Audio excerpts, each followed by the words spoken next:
Welcome to Five Stripe Weekly. It's a social distancing episode as we're all in different locations. We're brought to you here by the love for the Five Stripes.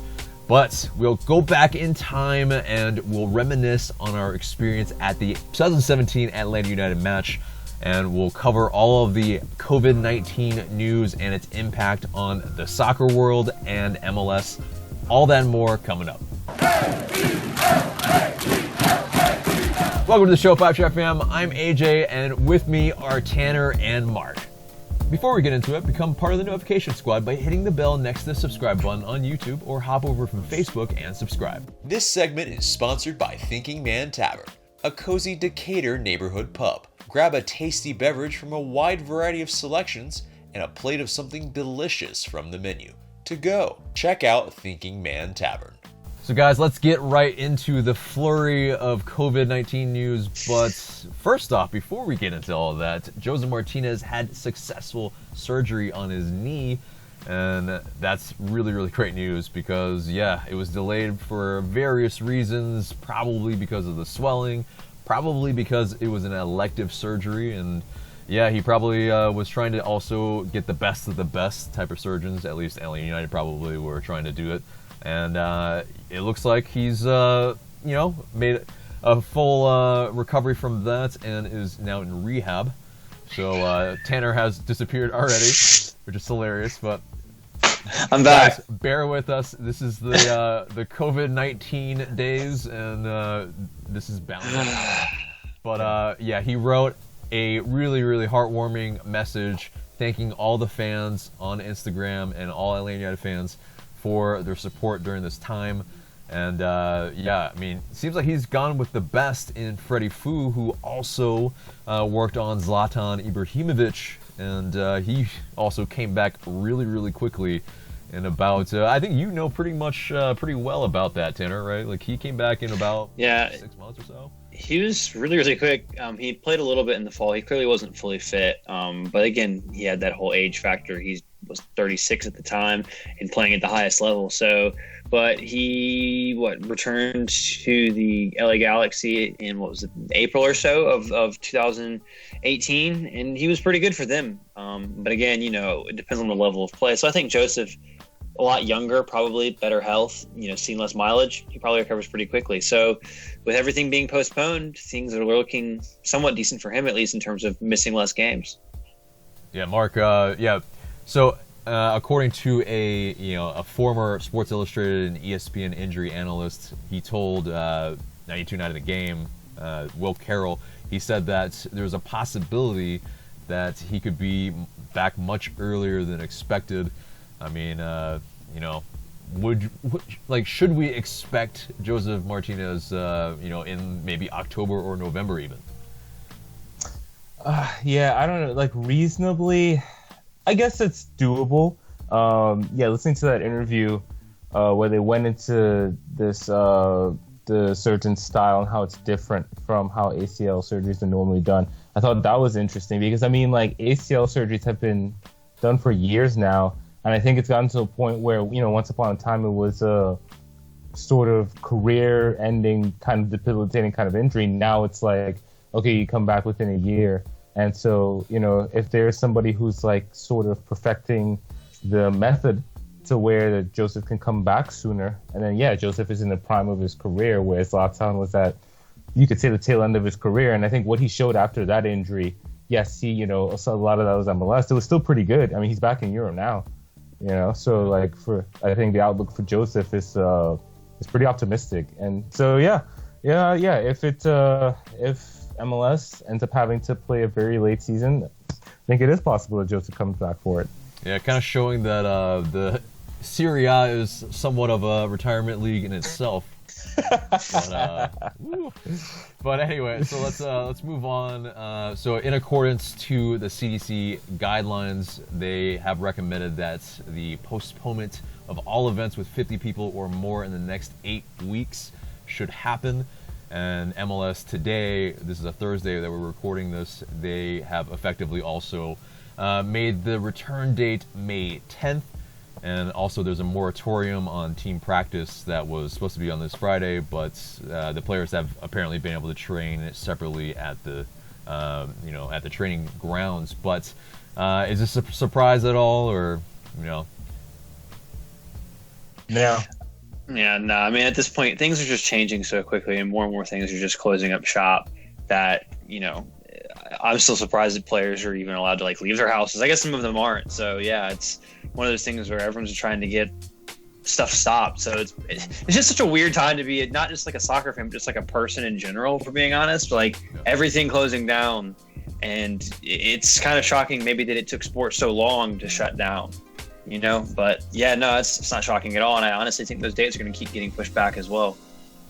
Yeah, Mark. I mean, it's because you have sports still kind of happening in different parts of the world. Maybe some people aren't really taking it as seriously in a sense, and sports, it shows how much of an impact that sports really does have on, I think, just the everyday person. Yeah. Both. Yeah, in terms of obviously the fans, but also all the wage workers, who work at these facilities and what have you. Sports is a mini economy, and so I think once the NBA suspended their season, that was the first domino, not only for the sports but for society in general, to say, okay, this is actually a very serious thing. You see now, the mayor of Atlanta has announced that bars and restaurants are going to be closed for the time being, and that's just an example. Atlanta's in some parts a ghost town. There's no rush hour. That's crazy to me. I've lived in Atlanta for the least amount of traffic ever. Yeah. I've lived in the city for 10 years. I've never seen anything like this. So I mean, it's in terms of MLS, they're gonna do what they have to do. I also think at this point May 10th is probably optimistic. So, but it's just one of those things where we'll have to see. It's such a fluid situation. It is. There was that meme that went around that was, stop coming to Atlanta, we full, right? You guys have seen that? And it's a really damn shame that it took something like this for it to, just really make it a ghost town like this. But, so there was also a report from Yahoo that the 2020 MLS Cup could be played as late as December 19th at a neutral site. That's 9 days later than any of the league's previous other finals. That's, maybe if it even happens, and, if we get to that point, December 19th, is that too late for you guys? I mean, honestly, getting the cup in is if that even happens, it'd be incredible. I think it'll probably end up being somehow shortened or compressed, or something will happen. It'll be very not normal in terms of 34 games being played and all that. But to get the MLS Cup in, to save a season, is it worth it? I guess we still don't know that much yet, depending on how serious this thing gets. We may look back and say, wow, that was crazy to even think we could play sports. But, being optimistic, yeah, you'd love to see a champion award at the end of the season in some way, shape, or form. And my only thing is that if it's a neutral site game, if it's not in Miami or Los Angeles, make sure it's in a dome or something, because I don't want to be cold for that thing either. And that's the thing, yeah. If it's Atlanta United there, I mean, where are they? Just put it here. Well, it's got to be a neutral site, so I guess we got to play it at LAFC. Sell them 50-50. Yeah. If we don't play LAFC. That's, yeah. It's all contingent on who's actually in it. But, too late for you, Mark? Not necessarily, because, in terms of, the December 19th and how they would fit that in, they would, the playoffs would start after the November FIFA date, and, after the that's right. Because November, it's early in the month, and then I think there's a round of playoffs that would go over Thanksgiving, which could be okay. I think in terms of if you want to get people at the stadium, God forbid there are any other delays. It's 6 days from Christmas. So yes, exactly. That's the thing. Yeah. Boxing Day. Yeah. Put the final on Boxing Day. That would be amazing. Holy crap. And then just Premier League in the morning, MLS in the evening. Let's just start the season back up January 31st. Too much soccer. Yeah. but give them 15 days rest. I mean, who knows how long they'll be resting for the rest of the year anyway, so right? Yeah, seriously. But there was an article on The Athletic that talked about whenever MLS restarts, playing a full season presents enormous challenges, and some of those challenges are that the calendar fixture congestion will be really, really massive, that MLS might have to pull out of a lot of the other competitions like the US Open Cup, Campeones Cup, Leagues Cup, and the Canadian Championship. There could be some other things where, the available midweek dates, there aren't going to be plenty. So that will be an issue.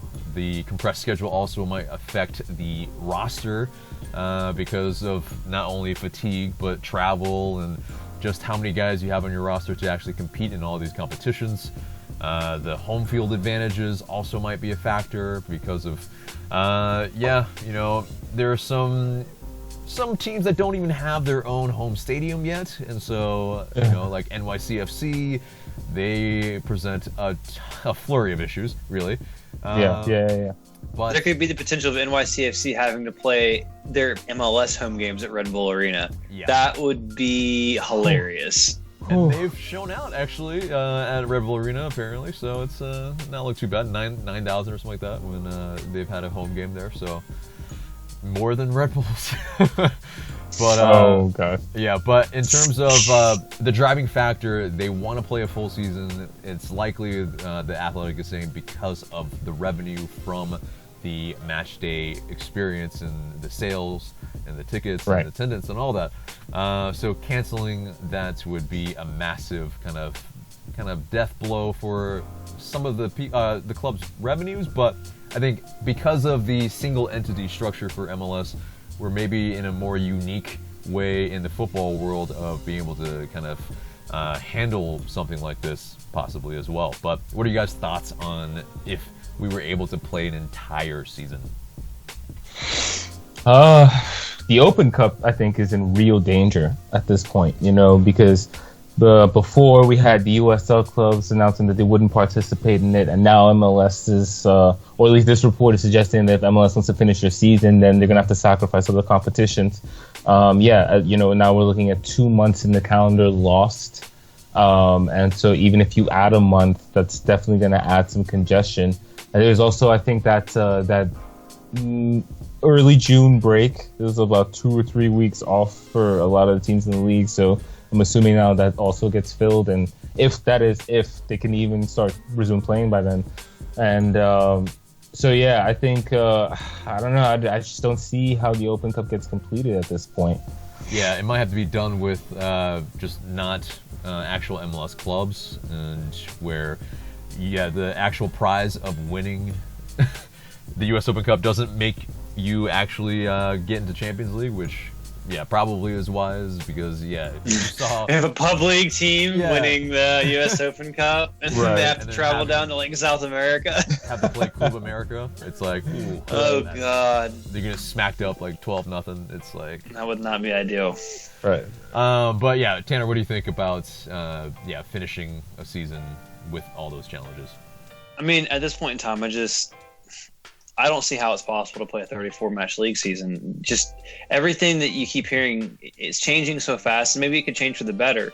But everything that you keep hearing is things are going to take longer than expected, and things keep getting going from a 2-week quarantine to a month quarantine, and the leagues push it back 1 month, and then it'll be 2 months, and it's at the end of the day they're worried about everybody's health, and not just sports is unfortunately one of the worst places when you have something like this, because there's so many people in close proximity to each other, so they're not going to take any chances. And I think that what we saw from some of the Champions League games and some of the domestic games in Europe, playing them behind closed doors and putting them on TV is dead. It's not fun at all. It's boring. I mean, it's cool in terms of, seeing it every once in a blue moon to hear how the teams talk to each other is great.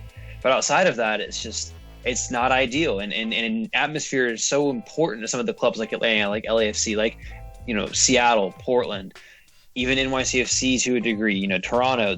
This is so important to them, and not only that, you have the inaugural season for 2 clubs as well. So it's a difficult situation. You have to do everything to get the games played, but I just don't see how that's going to be possible right now. Yeah, and it's also putting it into perspective of sports is really such an ancillary type of thing in the grand scheme of humanity and public health, that the fact that we're even on here to just talk about sports is, I mean, we're trying to provide a distraction for people, but there are far more important things that one should be worrying about, like the health of their families, the health of general society. But we're here to try to distract. But hey, we have a lot of free time.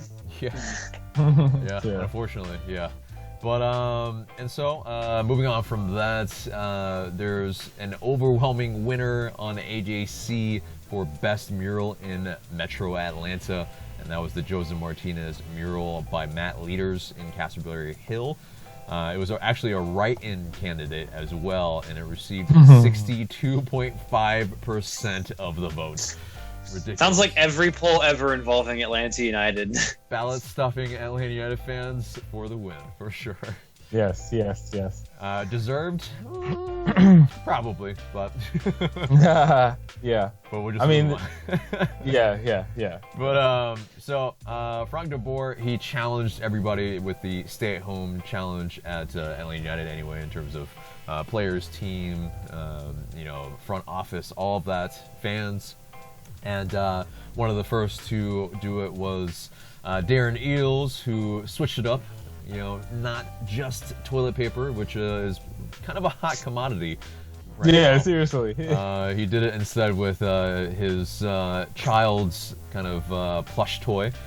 But, and then you had Miles Robinson, Brooks Lennon, who they both, I think, finished the challenge by hitting it into the camera, which, different, a little bit different. But I think the most different was, and this is very much not Atlanta United related, but Felipe Melo, he just dropped it on the ground and tackled it, which is... Two-footed the hell out of it, on brand. That's typical Melo. Red card worthy, probably. Yeah, two-footed. Oh, yeah, definitely 100%. Not going for the... My favorite was Pulisic absolutely eating it. Chelsea's probably hey man, could you cut that out? We're trying for you to not be broken whenever we get back. Seriously, man. What I found funny though was interesting is that Darren Eales, it was a stuffed animal of a lion. So was he kicking Orlando City into the goal? Just kicking the hell out of Orlando City? Great point. Yes. Which we fully endorse. Yeah, indeed. We kick them around, to be fair, anyway, so it's all good. But and so you have also the likes of Kenwyn Jones, a former Five Stripe, who has appeared on Twitter saying, "Your grandparents were called out to war. You're called to sit on your couch. You can do this. If that's not a rallying call, I don't know what is." Right. Lionel Messi has also talked about this as well. We'll just have it up on the screen. You can kind of read it really quick. But basically, he was a big proponent of the stay-at-home movement as well. And that's hopefully, we can just beat this sooner rather than later. If Messi's saying it, come on, guys. Listen to Messi. Right. LGP also talked about in The Athletic about this situation, and that saying it reveals who we are as human beings. I think if you've seen sort of around maybe even the entertainment world, some people that maybe not doing the most wisest things. Vanessa Hudgens looking at you. Evangeline Lilly. That hurts me, Evangeline Lilly looking at you. I mean, I don't know if you guys love Lost or like Lost, but I mean that I'm like, Evangeline Lilly, no, baby, what is he doing? Just why? But and then you have those, I don't know, 21-year-olds maybe younger in Miami. God. The Spring Breakers. Jeez, it's not the less that. I just want to point out, those are not millennials. That's the next generation. That's What are those called? Shit up. Is it Gen Z? The Z's. Gen Z's. And then what are we gonna call these new people that are born during this time, right? That's the Coronas. Yeah, the Coronas. Good God. Gen Corona. Because you don't go back to A, right? No. Oh well. But anyway, another former Five Stripe in Darlington Nagby was on BSI, the podcast. He was talking about a bunch of things throughout his career: Portland, Columbus, Atlanta, of course, and he said that the best city, without being biased, is Atlanta. Just soccer, living there, I would say Atlanta overall is the best city. He said, my wife and I, we enjoyed it. The weather was pretty nice. Atlanta was great. You know, some people are saying like, why did he move to Columbus then? But you know, it's one of those things where family, right? Right, exactly. Probably doesn't hate it in other cities, but like if you factoring everything, especially way of life, like yeah, I could totally understand where he's coming from. If MLS was less salary capped, could we have convinced him to stay here for more money? Do you think? Yeah, I think there's a possibility. Like if it was just like, look, Columbus is offering like max we can offer is 1.5, and we were like, here's 2.5. It's just like, well, that's a lot to stay here. Right. Yeah. Exactly. I mean, yeah, a little bumper offer. I mean, I think he would have been able to maybe move his family down a little bit quicker and allow that to happen, because I think from all accounts it seems like he was there to get closer to his actual like blood family so they can help him raise his 3 kids with one helicopter wife. That's difficult for one person to handle. So I mean, I think though at the end of the day you can love a place, but it doesn't mean that you can and should stay there forever. Like a lot of people love New York, but it's too expensive for many people to live there. So they end up moving. So it totally, I think that type of scenario happens all the time, to put it into perspective. But moving on, Michael Parkhurst and some banter with Mark Bloom, a former Five Stripe. Mark Bloom was asking for Kevin Kratz's number, and pretty much, Michael Parker was like, nope, social distancing. And Mark Bloom hit back with I'm sure you're loving this. Nobody can tell that you have no friends. Hilarious, obviously. But I mean, Mark Bloom, like making almost like a comeback in sorts of in this kind of Five Stripe fandom, in a sense, where he was seen at Josef Martinez's house. He's just coming out of the woodwork. I hear he's a real estate agent, I think, at this point in time. Which, I mean, I think he's only about 30 years old as well, which is just, I mean, damn. It's just, that type of stuff happens, man. I don't know what Kevin Kratz is doing either. I guess they're looking up for, trying to, hang out, do some things, kind of pseudo-retirement. They're both not really retired. They haven't announced their retirement. Like, I'm pining for, Kevin Kratz in Kratz country, I think, for me anyway. But, so, unfortunately, there have been kind of positive tests of COVID-19 around MLS. Seattle Sounders have someone in the front office, as well as NYCFC. So, yeah, it's very real that, this is very much happening. We'll just move on quickly from that. This, I think 6 months ago there was something like this as well, but MLS and Liga MX, that rumor that we could end up merging by 2026, according to John Sutcliffe from ESPN, and that the new league could have 50 teams and would be played all year long, and that 30 from MLS and 20 from Liga MX could happen. Thoughts on that, guys? Lots in the bin. Lots of cold water all over this. No way. Absolutely not happening.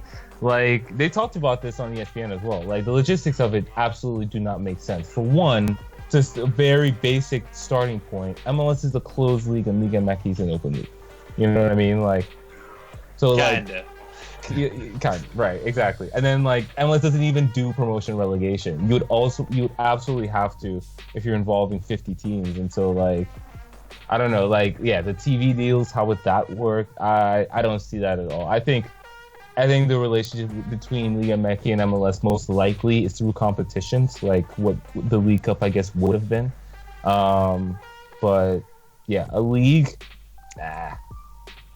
Thoughts, Tanner? Yeah, not in the bin. That sounds terrible. No, thank you. Indeed. Speaking of Liga MX, they have decided to finally indefinitely suspend all games, and that's wow. I mean, it took long. It took them a while, yeah, I know. But I guess their cases weren't as many, but I mean, was it responsible? Who knows? But Right. Copa America in 2020 has postponed to 2021. A few other international competitions have also postponed to 2021 as well, but I mentioned Copa America because that probably is the one that probably most directly affects us. Superliga in Argentina has also suspended. I mean, that took a while as well. But what's interesting here, moving on into the world football news, is that the hated Hoffenheim owner, Hop, he's developing a coronavirus vaccine that he was the one that was targeted by Trump, apparently, to be bought and moved over to the States. Really, really interesting. I mean, wow, it's such a small world. I mean, the owner, owns a company that is creating the vaccine. I mean, really, the importance of sports at least has is actually pretty high then, right? Who knows? Nah, I stumped you guys. Anyway, so well, no, I mean it's just wild. It'd be so weird. It's like now all of a sudden everyone in German football loves the guy because they're like, "Thank you, you got the virus, so we got our football back, hooray!" Yeah, assuming he doesn't sell it to highest bidder. Like, if it suddenly becomes widely available. Apparently, he's held fast, and so good on him. Maybe he's less hated in that regard. But seriously. Moving on, the Premier League, they've been trying to figure out every which way to figure out how to finish their season, but the kind of monetary amount that they could actually lose because of the broadcast rights deals has been put out there, and it's £762 million if they do not finish the season. Yeah, they have to do every which way they can to finish the season, right? I would think that. You go first, Mark.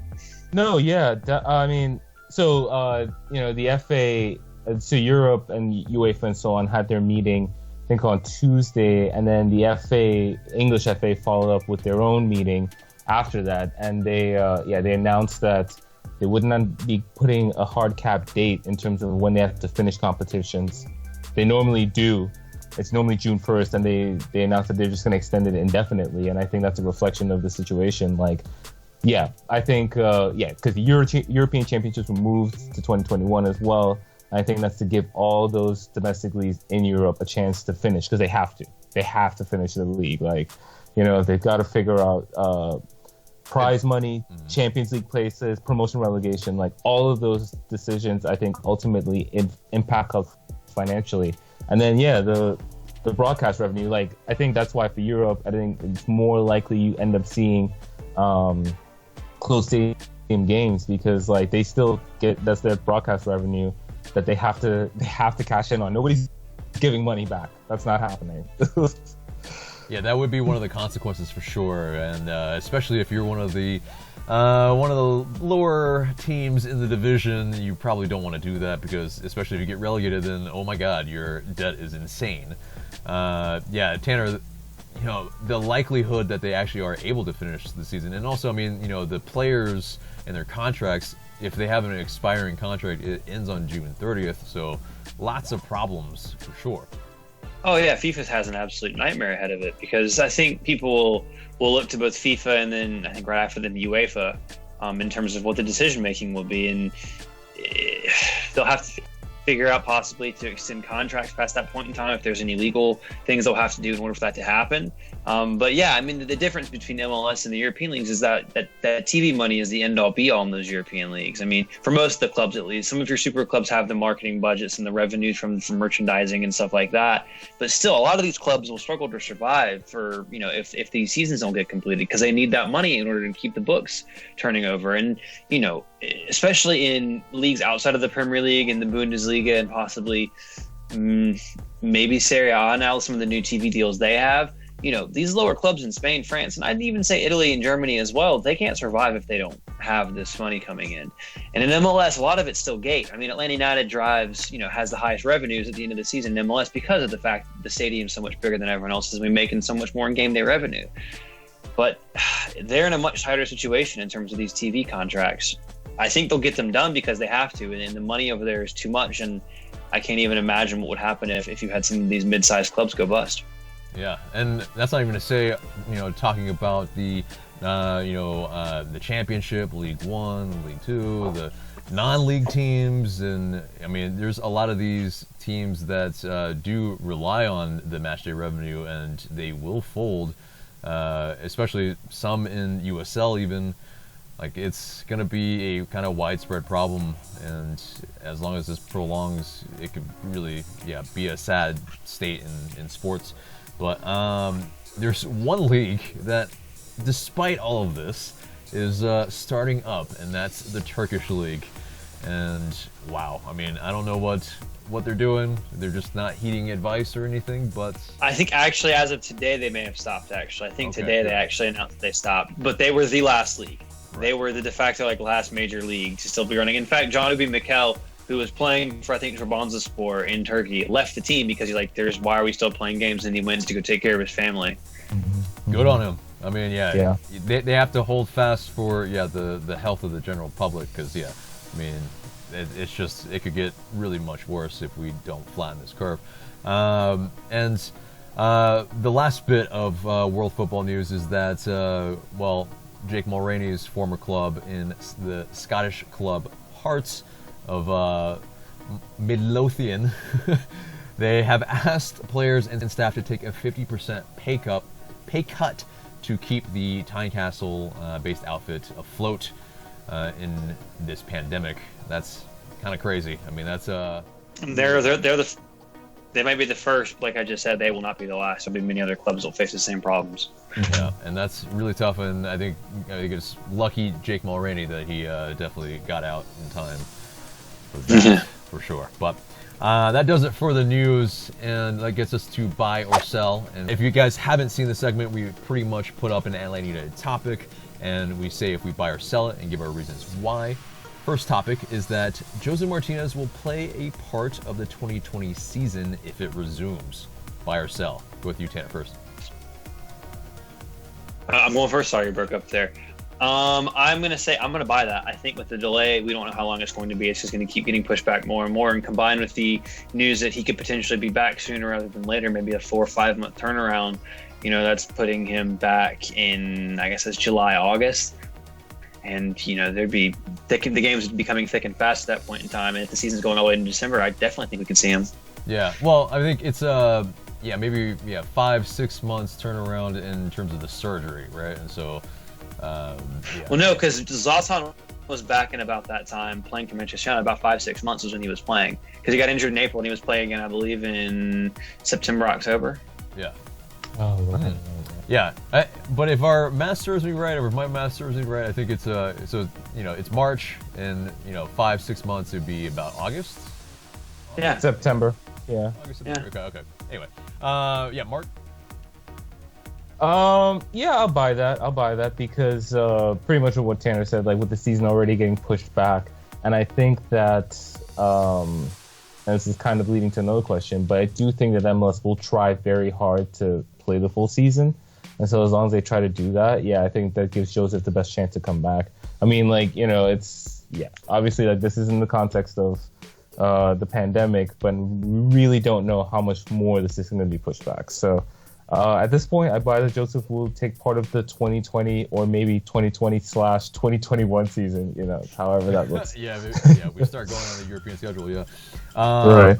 Yeah, I sell this, actually. I think that Josef Martinez should probably be spared this season, and even though if he might come back earlier, I know he's a warrior, I know he's going to be pining if he's ready, but I think, in these type of injuries, and especially a really weird short season, he's going to be probably forced to play a lot of midweek games.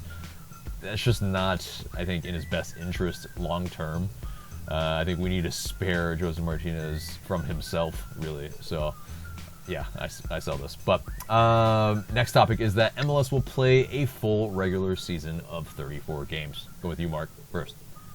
Yeah, I'm actually gonna buy this at this point. At the end of the day, they've only played 2 weeks, and those a lot of clubs. I mean, like I think everybody takes a hit if there's any games lost, and so whether it's the clubs who don't draw as much, or a club like Atlanta United or LAFC who do draw a lot, and therefore wouldn't want to lose any of those games. I just don't think that any MLS team would be willing to lose games. And so I think if it's the season's got to be finished in January, February, I think they finish the season. So I'm going to buy that.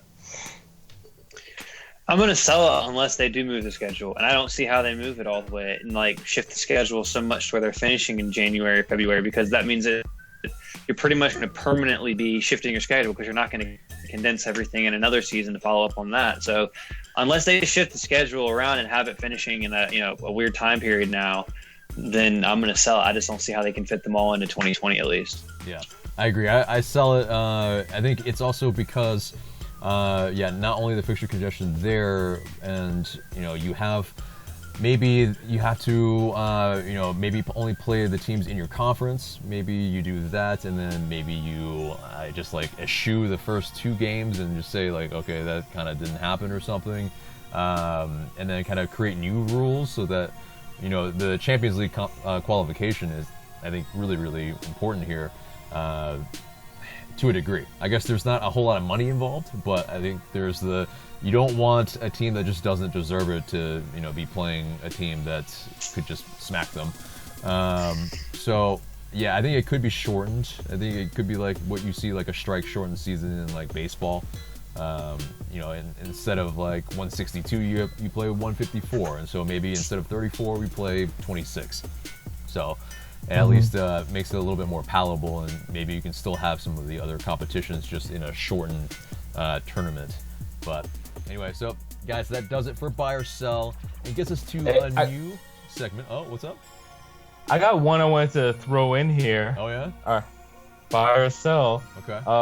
If MLS Cup is at a neutral site, Atlanta will host it. Oh. That means we're not in the MLS Cup. Thanks, Mark. Oh. I sell that completely. So. I mean, hey, it happened with Bayern and Chelsea, right? Technically, it was a neutral site, but it was neutral. But Bayern lost, so maybe we don't want that. Oh, yeah. Well, yeah, we don't want the home team to lose in that situation. No. Exactly. You, Mark? I mean, like, I just don't think there's a better stadium to play it in. I gotta be honest. Like, a dome or covered 70,000 seat stadium, yeah, I think that would be awesome for MLS. Yeah, especially where you're going to draw. Like if you put it in like Miami or something, you don't know if you'll fill that bad boy up. If you put it in Atlanta and then mandate, it's like, hey, Atlanta, say it's LAFC or it's someone else, and you're like, hey, you have to give them 10, 15,000 seats. They'll sell those because those fan bases will sell those, and they definitely would go to that game. Well, so you'd still have a packed atmosphere. Would Atlanta United want to? Yeah, and that's. I mean, I'm saying if it's in Atlanta. Oh yeah, but I'm saying like. I'm saying if it's in Atlanta and MLS mandates, hey, you have to give them a large chunk of this seating because we know you'd fill it up. Because if you put it in Miami, you do not know if you'd fill that whole thing up. Yeah. If you put it in Dallas, you don't know if you'd fill the whole thing up, and you want to fill the whole thing up, and you'd prefer it to have that many fans. As opposed to, if you can have 75,000 fans and have this big record that you can shout about, it's better than hosting it at Bank of California Stadium where it's like, great, we have this packed thing, it's a great game, but it's small. If you make it this big spectacle, that says a lot about your league and kind of puts you out there, because then everyone else around the world goes, damn, look at the atmosphere they had for their cup final. But, having it competitive by having, 30-40% of the opposition in there, which would be difficult and frustrating, but it would be an incredible atmosphere. We all know that. Who takes control of the capo stand and the supporter section? That's also. I think you put it. I mean, you half and half it. I mean, you'd have the. I think you'd have to have the supporter section side, or you flip the supporter section. I mean, because you'd have to have it behind each goal. You're not going to have it down the middle. Yeah. Because I think you'd want the opposing, ultras or whatever you want to call them, supporter sections opposite behind those goals, because you get those shots of them basically like the battle between the two of them make the most noise. Right. So it's like, although if you move Atlanta United side, I don't know. If you move Atlanta United side, you wouldn't have the upper bit because you have how the 100s are on the typical supporter sections side. There's some So that'd be interesting for sure that they need to work out. But either way, I'd switch it. yeah. But either way, in terms of being weatherproof for the most part, yeah, the Benz is definitely one of the best, if not the best, because yeah, I mean, when we won, we were in some chilly rain for the entire day. Yeah, we were able to save that off for sure. But anyway, really moving on now. So to a new segment called Reverse Pass. And basically, we will be reminiscing on previous matches or experiences from yesteryear. And this time, we are talking about the 2017 inaugural match versus the New York Red Bulls that unfortunately we lost 2-1. But Tanner, you want to talk about your experience and reminisce a little bit? Yeah, so I went to the game alone, actually. I had only just moved to Atlanta about 4 months beforehand. I had no idea what to expect. It was just one of those weird things. But, when I parked my car and saw how many people there were all wearing these jerseys, all wearing the same colors, and, the walk across the campus and everything. When you crested over the hill coming from campus and you looked down and you saw how many people were outside of the stadium on that north end zone side, I was like, oh, wow, this thing's for real. And then you got inside the stadium, and yeah, the chants didn't come off first time, and in terms of the singing and everything, it wasn't there. But the electricity was, the atmosphere was, and Bobby Dodd, you were tight to the pitch and everything. And I was down in the lower bit of the supporter section. I was like, this is incredible. And, it was everything I could have wanted, if I'm being honest. And it was just an incredible experience. And one of those weird things as a soccer fan, the beginning of something, because most of the time soccer teams have, 100 years history. But to be a part of that, it was a whole lot of fun. And, that was, an incredible life moment. Yeah. Mark? Yeah, so I enjoyed it from home. My brother and I were watching. We definitely tuned in. And it's one of those things where I'd been in Atlanta, living in Atlanta since 2010. And, I definitely felt like there was a soccer culture here. And so, when finally announced that we were getting a team, I was thrilled, of course. And so, definitely excited for that. And, seeing that stadium, seeing how full it was, when they announced the attendance, all that was incredible. Seeing the reaction when we scored, and just how loud it was. I mean, euphoria, man. Yeah. Absolutely. And in when you're at home, you get to listen to the commentary as well. And I think there was general because that was a nationally televised game, so I think there was general surprise, elation, and really a benchmark for where soccer was in this country, and then specifically in Atlanta, especially. So, incredible moment. Obviously, the game didn't turn out the way we wanted it to, but I think after seeing that first match, it was like, wow, we have a team here that can play, and we have a lot of fans. You know what I mean? That will go to the games, and so it was just soccer has arrived. It's definitely here. Yeah. Yeah. When you guys were talking about the electricity, I definitely agree. It's when I first arrived at the game, essentially it was at Varsity's parking lot. It was our mini version of the Gulch before it was the Gulch.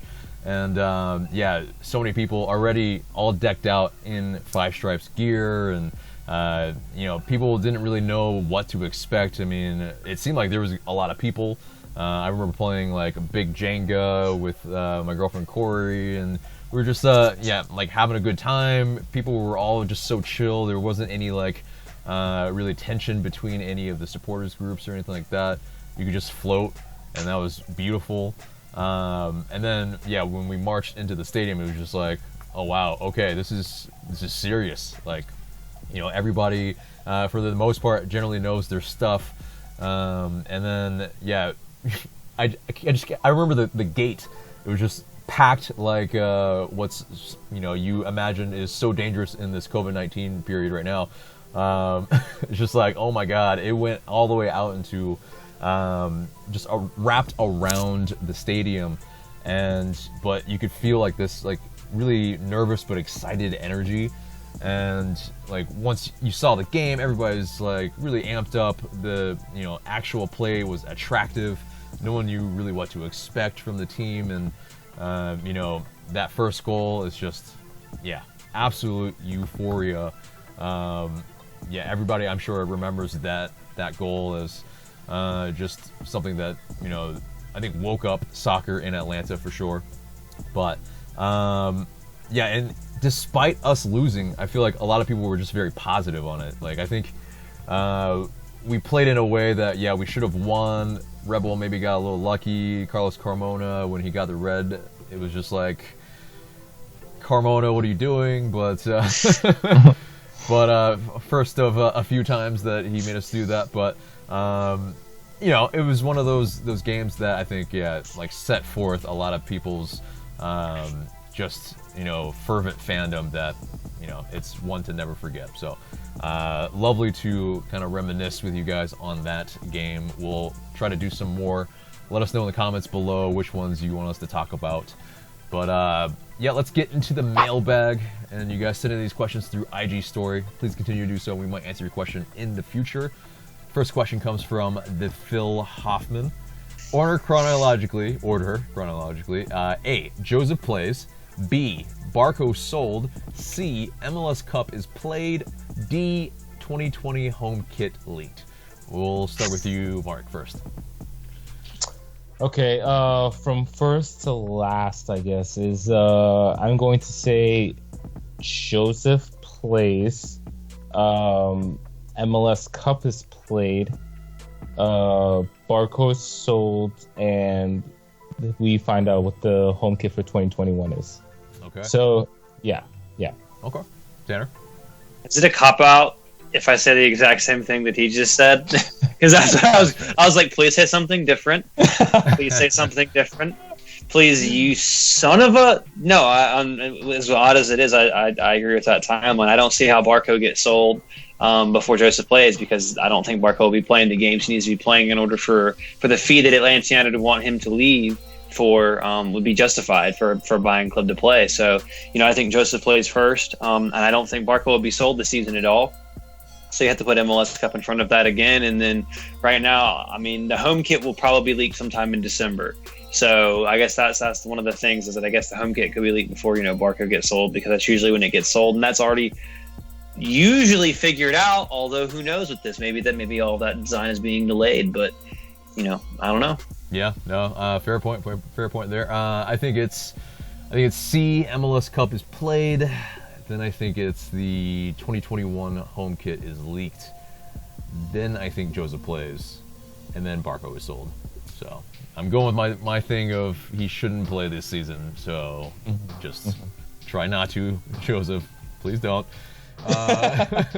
Unless he's just completely ready to go. But I mean, those weekday fixtures. Oh my God.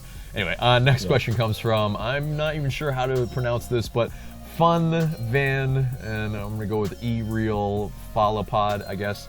Can't read the whole thing. So anyway, apologies for butchering your name. But first, or the question rather is, buy or sell?